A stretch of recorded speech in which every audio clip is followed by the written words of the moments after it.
right, thank you for staying with Daybreak. The conversation was continuing even during the break. We're talking about the accountability question. President William Ruto is 3 years in office, and we have Professor Noura Mohammed, Director General, Kenya School of Government, who's here with us. We also have FCPA Hesbon Omolo, ISPAC Council member, and also Kenneth Matiba, CEO KISIM, that is the Kenya Institute of Supplies Management, and Honorable Caleb Amisi, Member of Parliament for Saboti, and also the Vice Chair, PIC. And Matiba, let me bring you into this conversation. Before we took the break, we're talking about the EGP, and we don't want to talk about the merits or the demerits of it all because it's an active court case. Yeah. But are your professionals resisting this EGP?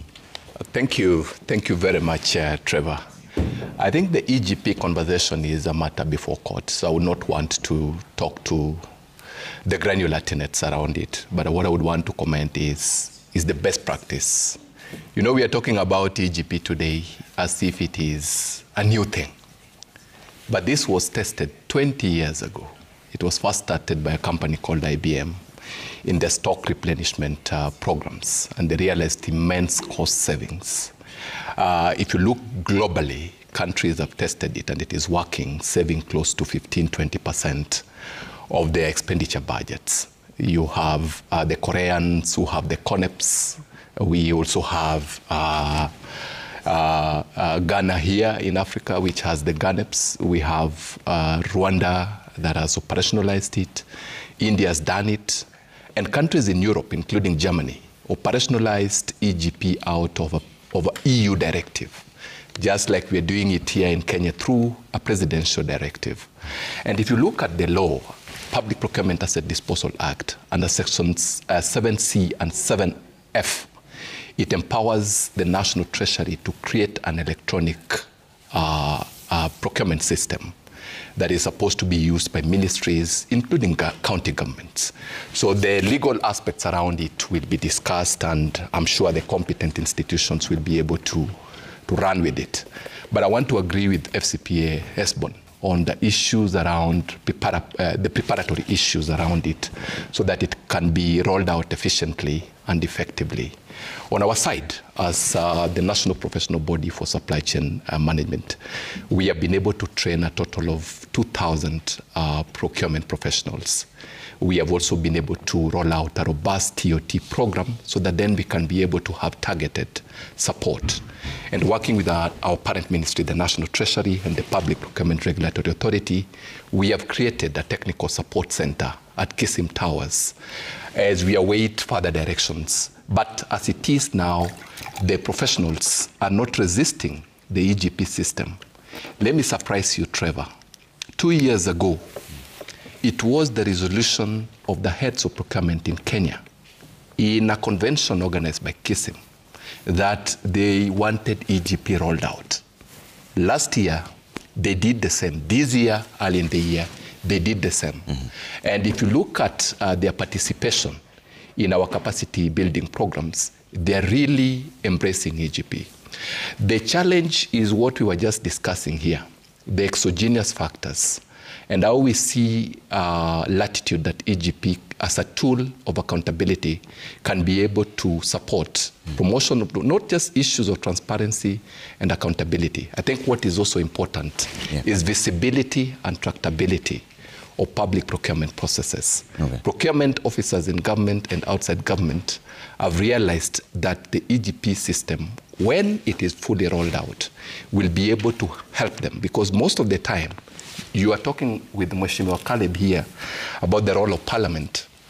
FCPA is explaining that we need to adopt a whole of PFM support, so that approach in that sense, so that the people who are involved in budget and planning processes, the people who are involved in procurement processes, the people who are involved in payment processes and contract implementation work together.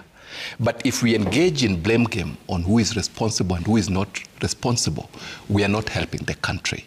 And that is why we at KISIM, we have taken a solution-centric and collaborative approach. And in our policy proposals, what we are proposing is that let us adopt a whole of PFM circle approach. Saying that procurement officers are the weakest link is not helping, because procurement officers also come after certain steps have happened. And we have also seen instances where people talk about external influences in procurement processes. So why do we want to narrow down to procurement officers as the problem? So I think if we are serious as a country about tackling accountability issues within our PFM systems, it is important that we adopt a whole of PFM system, SACCO approach. Procurement officers, lastly, Trevor, wants to be accountable, but they also want to be responsible for matters within their purview, not generalized condemnation and negative stereotyping. Mheshimiwa was talking about the issue of circulars being issued by our CS at the National Treasury. As KISIM, we are domiciled as one of the state agencies at the National Treasury. It would be unfair for me not to clarify that issue. If you look at the legal framework, as the way it is crafted on public procurement issues, it boils down from Article 227, and it borrows from Article 201 of the Constitution, and it comes also now to the Public Procurement and Asset Disposal Act.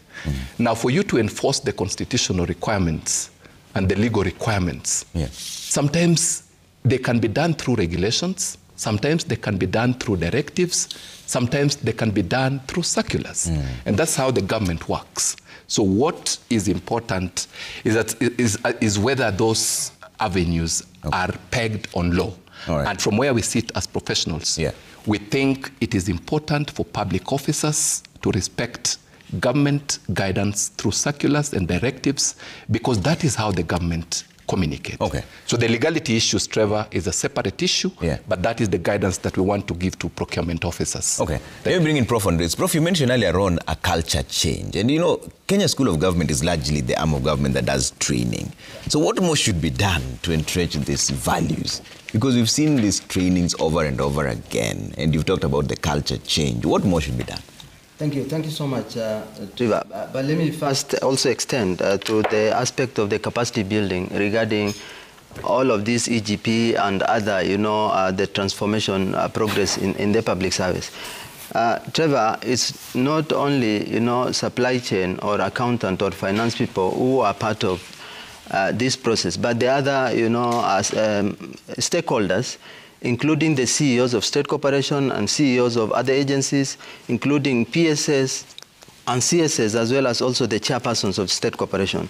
What we are doing in collaboration with KISIM is that we are in the process of developing a very holistic, progressive, transformative, program that then will also bring everybody on board, so that then it is not just about procurement, officers versus the accountants. It's also include the CEOs of state corporate and everybody, around the EGP. So we are in the process of developing a very progressive leadership program that then will bring on board everybody, so that we leave no one's behind. Talking of what then more can Kenya School of Government do, what we are in the process of developing a program called Values and Character Development in the public sector. Trevor, the values and character development is where we are looking at the effective and responsible leadership, patriotism, nationalism, civic duties, a standard of professionalism, and also personal character and propensity for you to bring about the change required in the public service. And that is important, because the moment we focus, not just at the institutional level, but to also focus at the individual level, then that sense of accountability at the individual level will also be realized. Secondly, we are also collaborating with various institutions, including KISIM, also ISIPAC. Especially ISIPAC, we are developing various programs and also rolling out, conferences. One of the programs that ISIPAC has started, which is a homegrown solution to accountability, is what we call Accountability Index, which basically, again, we are also collaborating. KISIM, we are developing various programs. And Trevor, we are also collaborating with ESCC, Ethics and Anti-Corruption Commission. In fact, we have their National Integrity Academy at the Kenya School of Government, where then holistically we'll be analyzing the whole issue of corruption, perception, index at the institutional level, at the individual level, and then we'll be able to progress. But again, for quite a while, Trevor, this aspect of corruption has been only on the negative side. And yet there are quite a number of public servants who are really doing a great job. and yet these people are not recognized. So we are in the process of starting a leadership series called Exemplary Leadership Series, driving positive vibes in the public service. The hashtag is Catch Them Doing the Right Thing. And basically what we are trying to do is that we are driving, the whole issue of corruption, perception, and all this negative side, now push it to the positive side, where we appreciate, identify, recognize, and then also celebrate the people, the public servants who are driving the positive vibes in the sector, as well as also doing the right thing. So we are introducing what we call the hashtag Catch Them Doing the Right Thing, where we'll be identifying those who are doing the right thing and celebrating them. And finally, we are also in the process of probably withholding the certificate or even cancelling the certificates of our participants who are then probably found guilty beyond a reasonable doubt. If they are involved in any corruption activities, then we will also withhold their certificate or altogether recall, as well as also cancel the certificate. All these, again, contribute to the realization of the culture change in the public service. All right. Honorable Misi, what do you think needs to be done for the culture change? Because there's something also that Matiba mentioned, that external influence. In fact, some members of parliament are accused of walking to offices and using their clout to influence tenders, procurement, all that. Yeah, first of all, just to correct, and Kissim was started on well until he started defending Treasury. And the CEO is my very great friend, just for the records. There is nothing personal. There's nothing personal. Yeah, he's my very, very great friend. So, Kissim, laws are not enforced by circulars. Laws are enforced by statutes. And when Parliament passes law, and gives a directive on how that law is going to be implemented, that's the works of the ministry to develop regulations and therefore issue circulars and such like. Circulars are just operational tools. And trying to equate a circular to a law, that is the lowest we can go as a country. And like I said, Trevor, this constitutional order was not in vain. It was to curtail people like my good friend here who could abuse the constitutional order. You can defend your circular, you can defend however much you like, but we have a constitution we have to obey, or we get rid of it so that we go back to anarchy. And the constitution is very clear on how laws that are passed parliament. And these laws are not passed in vain, Trevor, because it is out of a chaotic environment. The people thought that can we have an order of doing things, and that's why we have Parliament develop an act that will guide procurement. And the Parliament came up with Public Procurement Asset Disposal Act. It takes care of Article 227 that is talking about on fairness, transparency, competitiveness, and it gives you an opportunity for everybody equal. So that if you cannot access internet, you have an avenue of making a manual application. It takes care of Mama Mboga. I'm wondering why Kissim does not appreciate that there are Mama Mbogas in this country who are also wants to benefit out of government tenders. If you go down there in a small village and ask Mama Mboga whether she has put a company to EGP, and whenever there'll be a tender of government, they'll be told, and they try to access to sell their mbogas, they'll be told, but you are not in EGP, so you are a cut-off. This is the reality, and it's going to happen. So already you have segregated a section of the society that is not access to internet. Have you provided internet all over so that it becomes a responsibility, an individual responsibility? No. There are areas in this country that are no accessibility to internet, and you are telling them, for you to access government tenders, you must have put your companies in EGP. That is number one. Number two, there are also the people who came up with this bottom-up approach, from Mama Mboga to up. You are going to find multinational companies supplying cabbage because the Mama Mboga is not found on EGP. That is the reality we are going. But they are telling us you have to implement. This is a decree. It's like ruling by decree. We are going back to where people used to say it is this or nothing. But we have a constitutional order. The first thing is that did the CS follow if you were to implement something, however good it is, there's what we call public participation. Can you carry out a national-wide public participation? Put on paper. Can you come to Parliament and say, I want this Public Procurement Act? It does not envisage an EGP system. Okay. Can we amend so that everything as you are enforcing, it is by law? That's all I'm talking about. Can we do as much as we have changed? Change is inevitable. Yeah. Change must happen. Can we do change through the legal framework that we have established as a nation? So that nobody will wake up one day and say, if a circular was able to rubbish all the procurement, and the procurement is gobbles up 20% of our expenditure. Yeah. About even 30% is procurement. We are talking about 30% of our national expenditure being directed and enforced by a circular. And you want us to just go on as if nothing has happened. And they'll come and say, Parliament is bad. It's not about Parliament. Caleb will leave Parliament. But Kenya must be there. The constitutional order must be there. The CEO will leave Kisim. But the constitutional order must be there for the next generation. It's not about whether Caleb is wrong or Kisim is right or whoever is right. But are we leaving a constitutional order to our next generation? I'll give you a chance to respond because you've been mentioned adversely, but let me hear what Esbon has to say about this. The idea is, even the governors are saying that they just need about 18 months for it to be proper. Entrenched in the system. I think what Mheshimiwa is raising are good concerns. Yeah. However, like I'd said earlier, this journey towards transition to EGP has been there for us, with us for a very long time. 2017 to date is almost 8 years. There are definitely people who are not happy about it because of the visibility it brings to the public procurement. Let's not lie about that as well. Yes, the entire country does not have access to internet. We have about 48% of the country having internet penetration. But of course, there are also certain interventions which are appropriated in the budget around pushing internet access to every ward in this country. And there are resources that have been aligned in that space.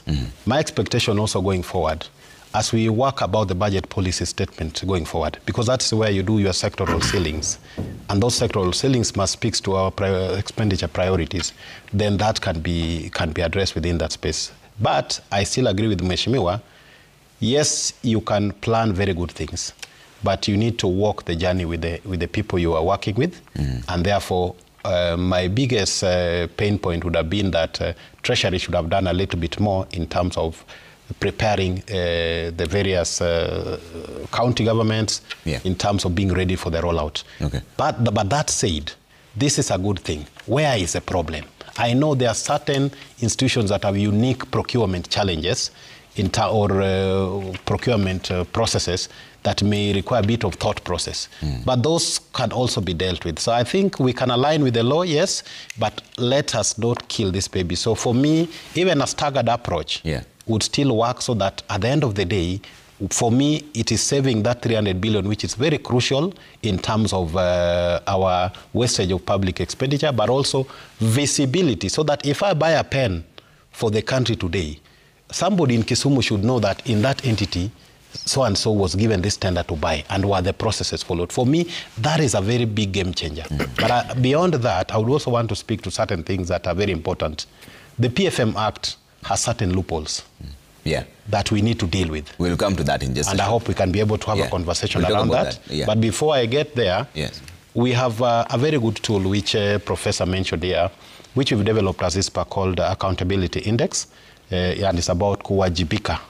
And we are layering on about 4 internationally accepted diagnostic tools in terms of how do you manage the public finance space, how do you deal with issues around budget surveys, are you able to ensure that value for money issues are addressed, how about the tax collection? We have what we call TADAT, that is a tax administration diagnostic framework that then helps you assess how counties are even raising revenue, even the National Treasury. Then the Controller of Budget has used it a bit to be able to assess what counties are able to do. This tool should then be able to give us a basis to assess every public institution in terms of accountability for the resources and value for money. Yeah. And I think we've benchmarked with Nigeria, what they're doing in the 36 states there. If we were to implement this year, align with the development partners such as IMF and World Bank, then we'll also be in a position to help pick out the good stories of counties that are doing the right things and help them transition and even celebrate those who are doing well. I think it's important that as we sanction those who are not doing right, those who are doing well also need to be encouraged. Okay. Matiba, I'll give you a chance to talk about this EGP thing, and then we move away from it because now it's a court case. Let's leave it for at that point and talk about other accountability spheres. The governors also mentioned something, that the pilot was only done in 3 counties. And we have 47 of them. That's where the complaint was. So nobody seemingly says this is wrong. They're just saying there are few nuts and bolts that have to be tightened, and that's what Amisi is also raising. I totally agree with my friend, Honorable Amisi. But we also have to put into context, and we have an obligation to provide clarity to professionals that are within our mandate. Professionals must respect instructions that come from government. That is our position. And also, we don't want to be the weakest link as supply chain professionals when it comes to progressive ideas that can take the country to the next level. As such, we are basically telling procurement and supply chain professionals that when the government issues instructions in any form, and in this case where instructions are issued by circulars, we have to respect government circulars because there are consequences for not respecting government circulars. So as a responsible professional body, we cannot sit back when a government circular has been issued by not educating, creating awareness on our membership to know what they need to do and what they need not to do. That is basically what I'm saying. On the legality issues, you know, Honorable Amisi is a lawmaker. That is competent to talk about legal issues. And on constitutional issues, there are responsible constitutional agencies to handle them. But what we are saying is that we have an obligation as a responsible professional body to educate our members, to create solutions. The hurdles are there. We also experience those challenges. But we have an avenue of sharing with the government through the National Treasury the proposals that we are picking in terms of feedback. And FCP has just recommended something on how maybe the approach can be considered. And me and him, we are all domiciled within the National Treasury as professional bodies, ISPAC and KISM. And we have an avenue to engage with responsible officers so that we can be able to provide solutions. Finally, Trevor, I think it is also important that we work closely with Parliament, because Honorable Amisi has talked about the legal hurdles and the possible amendments that may be considered moving forward. Not just to focus on this EGP issue, but to focus on strengthening professional bodies so that they can be able to efficiently and effectively deliver their mandate, especially around issues of professional ethics and accountability. So we will be coming to you, Honorable Amisi, so that we can see what kind of proposals can we give to Parliament to enhance the space of accountability for procurement. We'll actually talk about that in just a bit, your recommendations and what proposals you're giving. But let me bring in Prof on this, and let's now move away from this EGP thing and talk about other accountability measures. You mentioned programs earlier on, and yours is mostly training. The times are changing, Prof. And how different are the programs being offered now at the Kenya School of Government to the new emerging challenges? You've mentioned that you're marking 100 years in November. Things have changed. We're dealing with AI now. What new programs are you now offering? Thank you so much, Trevor. As Kenya School of Government, we have developed, actually you've mentioned a very critical aspect called artificial intelligence. Trevor, in collaboration with the Minister of ICT, UNDP, as well as also Microsoft and the Minister of Public Service, we established a center of excellence called a Regional Center of Competency on Digital Skilling and Artificial Intelligence for the public sector officials.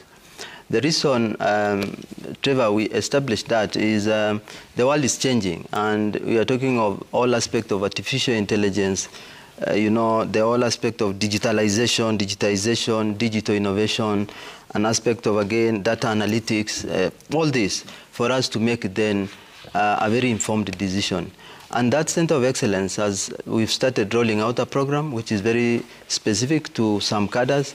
We have artificial intelligence program for finance and accountant. We have artificial intelligence program for supply chain officers, for HR, and for other cadres. So that then specifically and uniquely, they'll utilize that skills then to create, a public service delivery which is then efficient, effective, agile, and well coordinated, and citizen will ultimately benefit. That is one very critical center of excellence we established. Another center of excellence, because we are now moving away from developing program for the sake of developing, but developing program that will then address emerging competencies that will ultimately help public servants to transform wherever they are and then give a decision that will bring about the change that is required. We recently again established one very important center of excellence called Customer Service Excellence, where then very focus on that is all about training public servants and then standardize the service delivery across the public sector, where then if you visit any ministries or any state corporation, the standard offered and how it is offered and how the business processes are engineered are all standardized. And then finally, we also identify the best performing institution and give them an award, so that then earlier, remember I said that why can't we catch them doing the right thing? Why can't we celebrate those who are doing the right thing? And celebrating them also give a positive vibe and drive the change in the public service in a positive way. Instead of catching them doing the wrong thing, we then do that. And finally, we are also collaborating with National Police Service in rolling out this customer service excellence. Indeed, recently we had a meeting, Trevor, with National Police Service. One of the agenda is that we will identify few selected police stations as a rollout, as a pilot in Nairobi, so that then we make those police stations centers of excellence, build the capacity of those police officers so that they also offer, the services required. And finally, Trevor, we are also having a collaboration with various institutions. In fact, we have signed 30 MOUs with the schools of government in Africa. We have signed an MOU with French School of Government so that then we can be able to have an exchange program. And we also signed an MOU with Italy, China, India, Estonia, US, so that then the best practices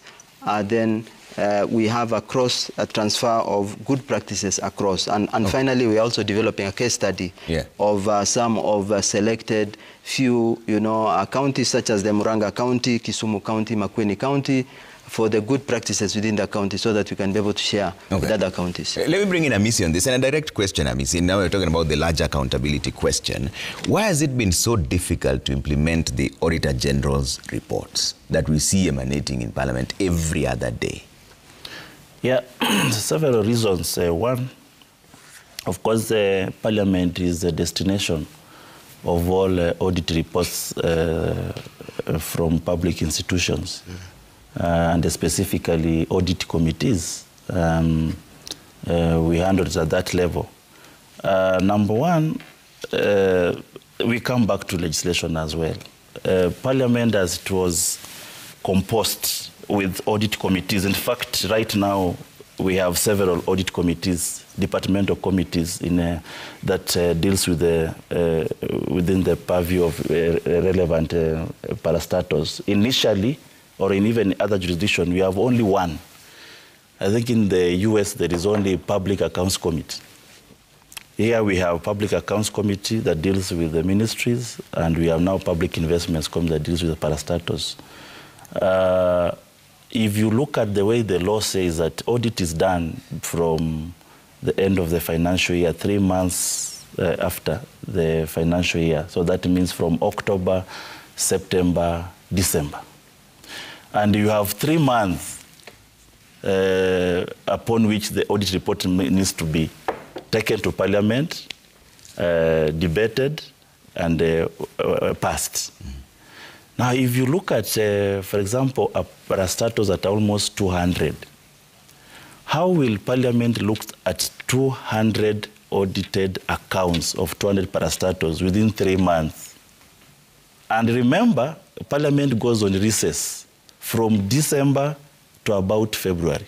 So you are only talking about March, where the parliament is in session.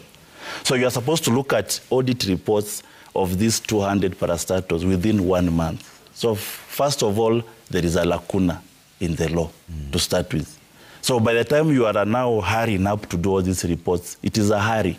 You are not examining well. It is a hurry to beat time. It's a hurry to beat time. And sometimes Parliament even extends that time period. Now, there is also the Committee of Implementation that is supposed to know that whatever Parliament has, PIC has passed is actually implemented. Now, where is it implemented? The PIC has recommended reprimand of the CEO or the erstwhile accounting officer or the supplier has been blocked. Who is supposed to take it up? DCI or ESCC. So is ESCC going to look at all these 300 and so cases that has been brought to it? That's where lies the problem of implementation of audit reports. Because you will find flowery audit reports from Parliament, but they have never been implemented by the DCI, by the ESCC. Because of that, it becomes a backlog. Is that the work of the ESCC on a daily basis? No. There are also other mandates that they undertake. So there lies a problem. And as I said, we must solve it in terms of legislation, how this it was designed and how Parliament is supposed to take care of it. It is purely not possible, not feasible. And you see people have taken advantage of that lacunas in law, and they know the end of this audit report is where. Yeah. I'm telling people who undertake massive corruption in this country are not stupid. They're not small people on the streets. There are people who understand where the law is, where the destination of this report is, and they can calculate from beginning to the end. And that's why there are, carelessly committing these heinous crimes. Okay. Omono, so what should we do now? You had mentioned the PFM Act. What loopholes do you see in that? And now also Amisi has just raised another loophole that was not very open to most people. Yeah, thank you, Trevor. I think Mheshimiwa really speaks to the frustration, even where they've been able to come up with recommendations, then you have a problem with the implementing agencies. And of course, initially we were struggling with how fast can the audit reports be analyzed, especially for the evolved units. Now that is sorted at Senate level. But when you come now to National Assembly, clearly the numbers are humongous. Even for the Auditor General, to do that audit within 6 months across all those institutions, TVETs, name it, it's heavy. That's why they've gone the direction of outsourcing some of those to competent, well-trained and aligned audit firms to support that function, and I think that works well. But now looking at the PFM Act, number one is that it gives broad, what I would call responsibility on prudent use of public resources to the accounting officers, but it does not come with sanction mechanisms. So the PFM Act should be amended to not just talk about the responsibilities, it needs to come with the sanctions. That way, some of the issues Mheshimiwa is raising will be addressed. Number two, the CECs and the CSS have the power to do reallocations within the ceilings. Those powers can be abused. So that has to be accompanied by clear guidance, because then you can easily move resources away from the priority areas that were meant to be utilized. I think that's a gap within the PFM Act. The third issue is about the contingency fund. How do we use emergency funds? Emergencies are not well defined in the PFM Act, and therefore you can use it in very, very many other ways that abuses those funds. So I think that needs to be strengthened within the PFM space. And then finally, there's the issue of the internal audit function. That function is well defined in the PFM Act, but now when it comes to how it is funded, how it's given the power and space to operate, because an audit function generally is looked at negatively within any public institution. That is the culture we have. And therefore, if you want to make it ineffective, deny it funds. So you have a lot of audit committees across the country that are not able to function. If they want to follow up on some of the audit recommendations that would rather be dealt with before they get to Parliament, they don't have that space. So for me, amend the PFM Act, allow these audit committees to have the authority to enforce recommendations, so that there are very few issues that are escalated up there. But remember, the PFM Act as well is further buttressed with the PFM regulations, 2015. Now, these regulations also have problems. The Treasury has sweeping powers in terms of how it does exchequer releases. Those powers could be abused. And therefore, that also needs to be strengthened, and the Parliament can be able to just guide on how that space can be utilized, so that there are timelines around some of those things. That is also important. In terms of committed controls and budgetary allocations, again, it is possible that if miss overrides sometimes applies, and that then now makes some of those well-meaning sections or even manual commitments can be done when certain circumstances occur. And then, of course, the issues of risk management, which helps a lot also in flagging some of these issues. They also don't come with very stringent sanctions, that if you don't have risk management frameworks within your space, what are the consequences that are supposed to follow? If that was to happen, then you'll have serious work, or the challenge that then ends up in the table of Parliament is reduced. And finally, is about citizen participation. We talk about public participation. How strongly is it even talked about in the PFM regulations? It is very, very weak. And therefore, it needs to be clearly defined, some parameters that need to be met, so that it is not an exercise of ticking boxes. I think those are the gaps I see that if we strengthen, then we're able to address, one, the PFM Act, two, the PFM regulation, and even the IFMIS itself. Also has a few things that we need to look at. There are issues of shared accounts where somebody is able to log in with someone's account, weak access controls. These are things that expose those public spaces to misuse. And then there's limited integration with the procurement aspect as it is now, and also with the inventory. And therefore, the loop around that then creates gaps that then lead to what I would call weak audit trails that probably the EGP would have helped us to address. And then, of course, we have those issues I've mentioned. When there's downtime, there's manual override. And therefore, the entire system, despite all those good controls, can be overlooked and can be abused. Okay. Prof, you want to make some recommendations on how do we enhance this account? Regarding difficulties in the implementation of, I think, Auditor General's report, Trevor, what we've realized, and it's important to note that this unqualified report, it's only probably 30–40% is in relation to this aspect of corruption. 60–70% is all about public servant failing to provide a very basic, supporting document, such as, vouchers and so on and so forth. So recently we signed an MOU with the Office of the Auditor General to establish Auditor General's Academy at the Kenya School of Government, so that then we build the capacity of public officials to be serious about, responding to the audit issues raised at that very, initial level, before it reaches to, a management report, then it gets to Parliament. Because the moment, report of almost 50–60 page gets to Parliament, it will take almost 4 days for the Parliament to go through a report. Why can't we make then a report as much as possible? A 2-page, 3-page sense of accountability is now inculcated at the beginning through, kind of capacity building. And that is why we are collaborating with the Office of Auditor General to make as much as possible all the audits to be unqualified, so that then as we get to Parliament, then they don't have to get to issues which ought to have been addressed at the beginning. But so, Prof, is it always a capacity issue, or is it a deliberate negligence from the public, from the servants?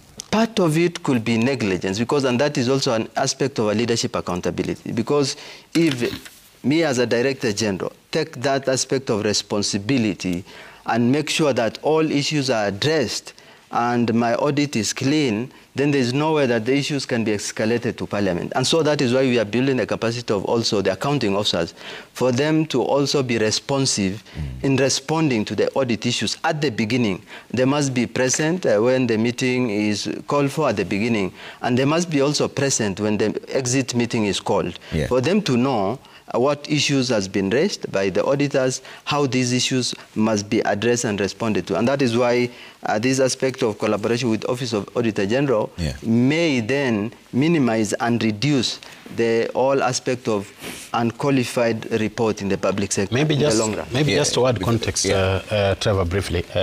He's mentioned something very important. There's an audit cycle.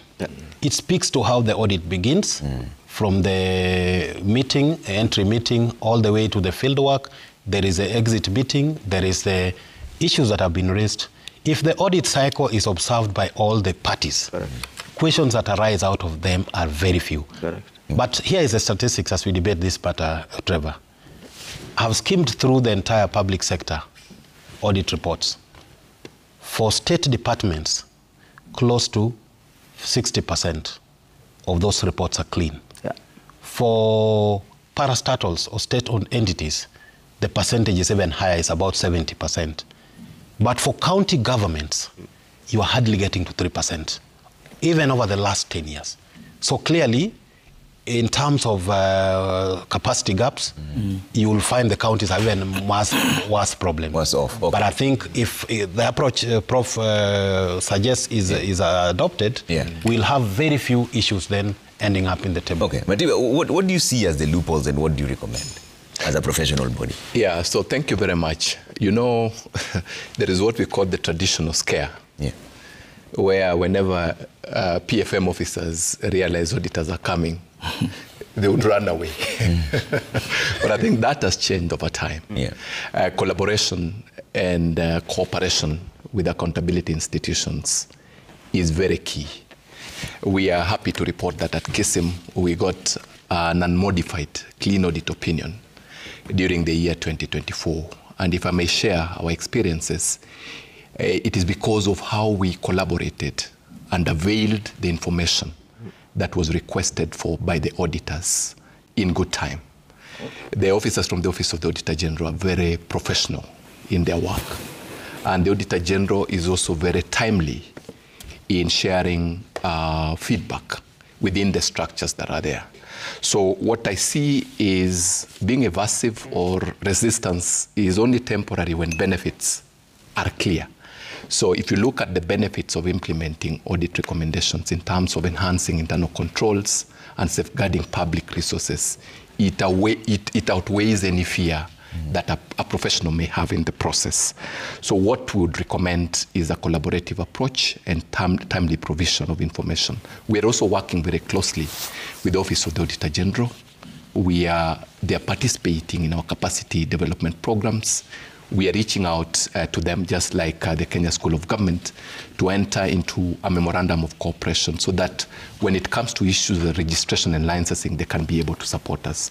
But allow me to say something on what I would recommend, especially around strengthening the legal framework. I think there are a few areas in the accountability space, especially if you look at the Anti-Corruption and Economic Crimes Act of 2003 and the Public Procurement and Disposal Act of 2015, you realize there are contradictions and there is need for coherence to be built. If you look at most procurement officers who are charged in courts of law, they are charged in courts of law because of issues of failing to plan. That is an offense within a SECA. But if you look at the Public Procurement and Disposal Act, it is an administrative issue. So in terms of enhancing accountability, there is need for coherence to be built in that space. The other issue is on the sustainability issues.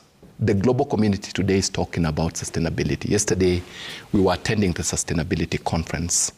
And you look at our laws again, and this is where now Honorable Caleb would be able to support this also. The national policy on procurement and asset disposal gives provisions which are very clear on issues of sustainability, whereas the parent act is not explicit. So there's need again to harmonize because the policy came after the act was enacted. So we will be working closely with all actors, including Parliament, to recommend certain amendments to the law. And finally, is what Honorable Hamisi was talking about, the mamamboga in the villages. procurement system exists to also promote affirmative action. And that is why preference and reservation schemes are in place. But the challenge that is there is around the access to government procurement opportunities for youth, women, and persons living with disabilities. Are they really benefiting as intended? Or are there gaps that can be taken advantage of that we need to enhance? And procurement professionals during the last heads of procurement made certain proposals around enhancing accountability in the space of AGPO and also in the big issue around pending bills. So again, we will be working closely with Parliament, picking and pitching together with professional bodies like ISPAC so that we can be in supporting accountability agenda. We want to be solution-centric, as I indicated earlier. And because we have avenues of accessing responsible offices, we will be writing to them to provide these recommendations in detail. Okay. Honorable Misi, what do you recommend going forward? And do you think the Parliament is the weakest link when it comes to accountability? It is so hard to defend Parliament. So hard. The Parliament is definitely the weakest link. Caleb may not be the weakest link, but Parliament. Parliament collectively. Parliament collectively is the weakest link. And like I said in our off-the-cuff discussion, is that the way our constitutional democracy was designed with the party politics, that members of Parliament are elected on the ruling party are supposed to implement what the ruling party, because they had a manifesto together. That is what has confused this democratic setup.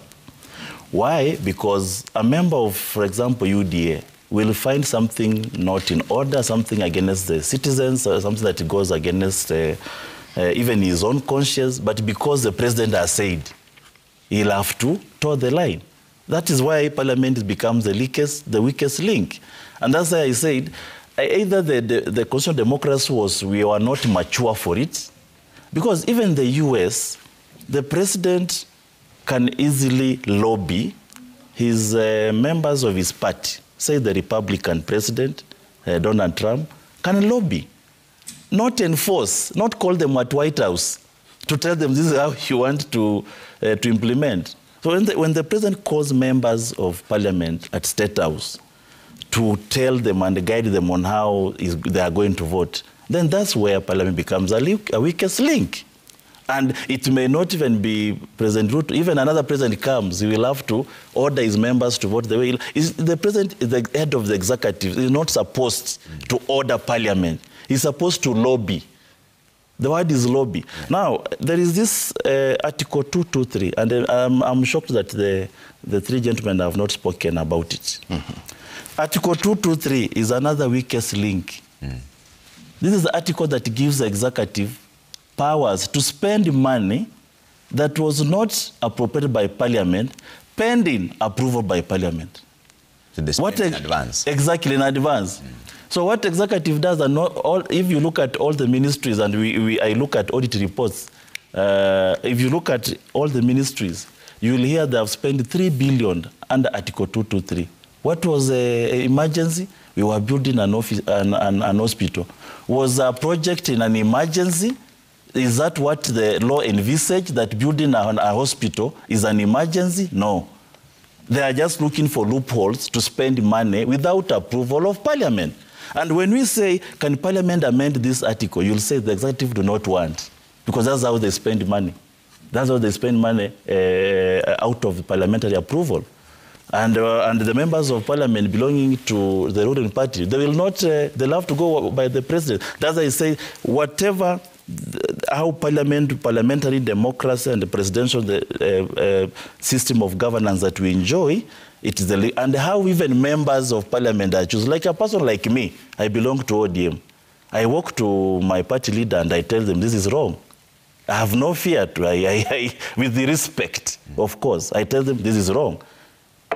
Can members of UDA walk to the president and tell them this is wrong? They won't, they'll not. So how even the public elects members of Parliament, those who are not just going to bootlick or, just following party leaders. It is a respect to give them, but there is a point you approach and tell them, as members of parliament, believe as much as you want to pass this through parliament, it is against our people. Okay. That's how our democracy was designed, but not to fear and not to do. That's why when I tell my party leader, here you are wrong, they say I'm disrespecting. They say I'm a mole, I'm a what? That's not how the system was designed. The system was designed to respectively tell your leader, this is wrong. Okay. So it is incumbent upon the public to bring many colleagues in parliament, and it will not be the weakest link. All right. Let me bring a lot of feedback that's coming through before I come to all of you for closing remarks. We only have about 5 minutes left. Let's bring up all the feedback. There's a lot of it coming through. Let's read as many of them as we can. At Trevor Mbija at Citizen TV Kenya, use the hashtag Citizen Daybreak. That's a conversation we're having in a short while. Let's bring that up on screen. Engineer Lazaro says professional bodies should work closely with Parliament to enhance accountability, and procurement loopholes need to be sealed through digitization to ward off corruption. Wananchi wa kawaida should also be given a fair chance in government tenders. Okay? Lekishon says the integrity crisis begins with both the people and their leaders. We need men and women who are honest and cannot be bought or sold. Our institutions are politically crippled. Nyakango exposes looting, yet EACC waits for political orders. A nation can't morally grow like this. Okay? Sir Nixon says integrity works only for those who passionately choose to live morally upright. Otherwise, the more new systems are introduced to fight corruption, the more corrupt minds up their games to counter those systems. Okay? Frank Orinde says KK began on a wrong footing, withdrawing corruption cases at advanced stages. That move set the tone, shielding allies over serving justice. Today, the integrity question still lingers. A government built on compromised foundations can't credibly fight corruption. Yose Andrew says e-procurement is provided for under sections 134 to 138 of the PPADA, that 2015. However, the current system remains prone to bribery and inflated pricing, a loophole that politicians and well-connected big boys, tenderpreneurs in government continue to exploit. Okay? Okelo Mwalimu says if MPs were to convert half of the time they are spending on blaming the executive on execution of their own mandate, we could be in a much better place. Who passes the budget? Who is supposed to legislate the laws on fiscal prudence? They have abdicated their duties. Okay? Prof, on your closing remarks, there's something we haven't talked about much here, and it's the role of the young people. They're going to form 75% of the population, especially those in public service then. How have you ensured that you entrench values and ethics and integrity and accountability in them at a time when research has shown that more than half of the youth are willing to be involved in corrupt activities? As you make your closing remarks as well. Thank you so much, Trevor. Appreciating again the role of young leaders in the public service. Recently, Trevor, we had deliberately convened a meeting of public service leaders, the young leaders in the public service. We had a meeting with a selected few, both from State Department as well as also State Corporation. The reflection was all about the role of young leaders in terms of, how they sustain the whole issue of good governance, integrity, values, professionalism in the public service, the role they play, because they are agile, they are very responsive. So therefore, we had a meeting, and one of the issues they raised is the whole aspect of capacity building. They've been left behind because the program that we offer is academy-based. It is job group, and so on and so forth. So we are in the process of developing the Young Leaders Transformative Program.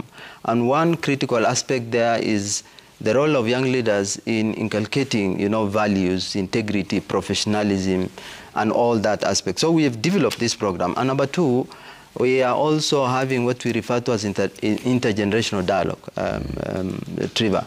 The reason for this intergenerational dialogue is that there are two generations in the public service, the older generation and the younger generation. And there is quite a lot of, push and pull, including even the policy itself. So we are having a reflection of how the young leaders in the public service can be facilitated for them to grow through capacity building. Are there policy change required for us then to give chance to young leaders to grow in the public service?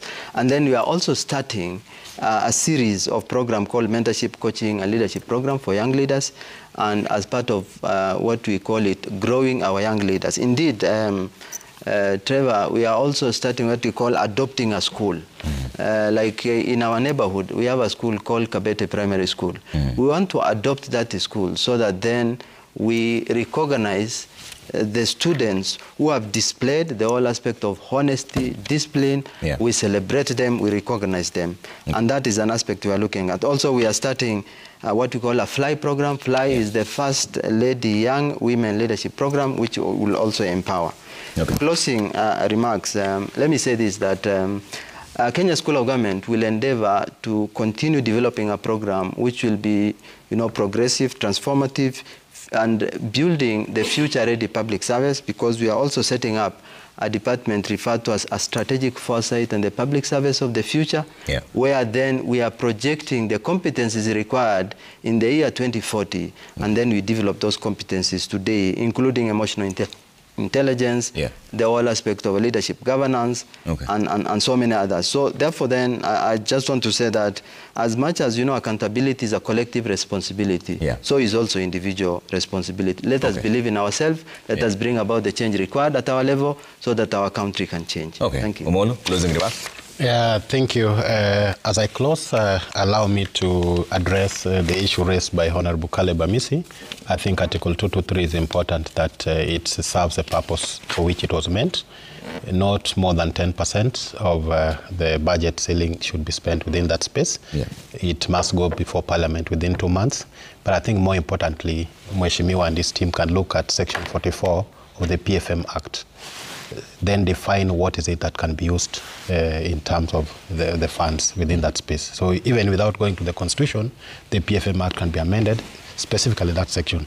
But having said that, eternal vigilance is important for us to be able to drive the nation forward. And any voices that question how governance is done is important. So public participation must be supported, and where there is need to strengthen certain clauses that embed meaningful public participation, we need to do that. Secondly, on accountability index, which we are rolling out as ISPAC, I want to encourage the country. We have structures across the country. We'll be going out to roll it out, and hopefully we'll have a tool that can help us measure how accountable we are for public offices across the country. We have FIRE awards, which supports excellence in financial reporting. I would want to urge the public sector entities now, the calls are out, let us all participate so that we weigh ourselves against a scale of best practices. As I conclude, accrual accounting transition, we didn't speak to that. It is with us here. And I would want to urge every public sector entity, let's transition so that we stop accounting for motor vehicles the same way you account for pencils or pens or toiletries within a public office. That will help us give full visibility. And as I close, they say a body of men holding themselves accountable to nobody should not be trusted by anybody. But let me bring you on this as we close. And also, there's this negative stereotyping as well for procurement officers. Even in church, when one of them introduces themselves as a procurement officer, the first thing that comes to people's mind is that you're a corrupt person. So as you make your closing remarks, then how are you helping your professionals from this negative stereotyping? Thank you very much. First of all, allow me to say that building strong institutions, empowered professionals that embrace ethics and integrity is key for us. And we have noted that supply chain professionals indeed suffer negative stereotyping. And some of it is largely because of opportunity issues, opportunistic issues. Some of them are perceived issues, but some of them are real issues. So what we are doing, number one, is we are now working on a professional indemnity for supply chain professionals so that we can be able to cushion them from issues of omission and commission that they are not within their purview, so that they are accountable for things that they should be accountable for. I'm sitting next to a fellow of CPA. We have never awarded any fellow in the space of procurement and supply chain management. For the first time this year, we will be conferring fellows. We are also trying to create what we call scale of fees. Accountants like him is in private practice. Engineers can open shops, lawyers have shops all over. Supply chain professionals cannot be able to do that. So we are working on scale of fees for supply chain professionals so that we can be able to support them in that sense. You talked about what we are doing for the youth For the first time this year, we have launched a graduate trainee program so that we can also be able to create linkages and mentorship frontiers for young professionals. We're also trying to create a targeted and deliberate reward mechanism, which has already been institutionalized. Yeah. We run what we call the SPARS Excellence Awards. And part of the criteria embedded to that is around issues of ethics and integrity. But overall, we are creating value proposition for supply chain professionals by coming to the table. You'll agree with me that FCP has been to this house many times, but he has never been here with a supply chain professional. That is a fact. Yeah. So today, we are on the table. We are trying to work on the credibility, visibility, and relevance of the supply chain profession so that we can also be able to contribute to matters of national discourse, as we are doing today. Finally, is to indicate that change is easier when it protects both officers and the public purse. And for us as supply chain professionals, we are also doing a lot of sensitization around building public trust. Because trust deficit, especially in procurement processes, is what sometimes creates this generalized condemnation and negative profiling of supply chain professionals. But I want to assure you, Trevor, that the supply chain professional of today is embracing ethics and integrity, and we are doing our best as a professional body to equip them with the competencies that is desired of them. Thank you. Abisi, closing remarks? Yeah, first, on the issue of the youth, I think, Trevor, I myself am a product of youth advocacy. I've been in the youth programs for as long as I can remember, from university days. And I can tell you the country is actually staring at a time bomb in terms of the youth population bulge.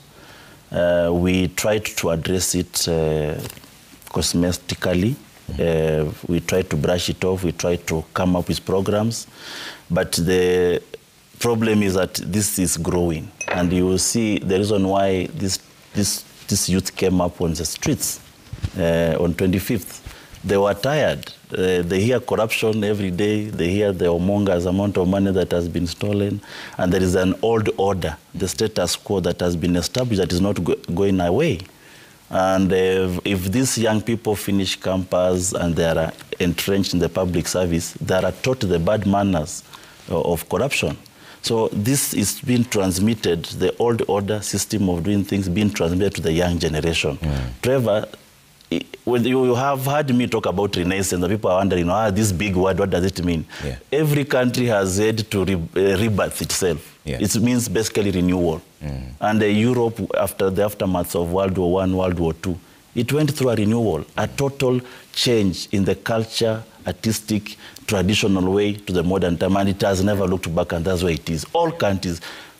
U.S. during the J.F. Kennedy's presidential period, around 1961, J.F. develops what we call Peace Corps, where after the young people who grew up during the strained anti-communist, Cold War, where the world was looked like anarchical. So the young people had to rethink, have a different thinking or the period they are growing in. So what did J.F. Kennedy do? He developed a program to send young Americans across the world.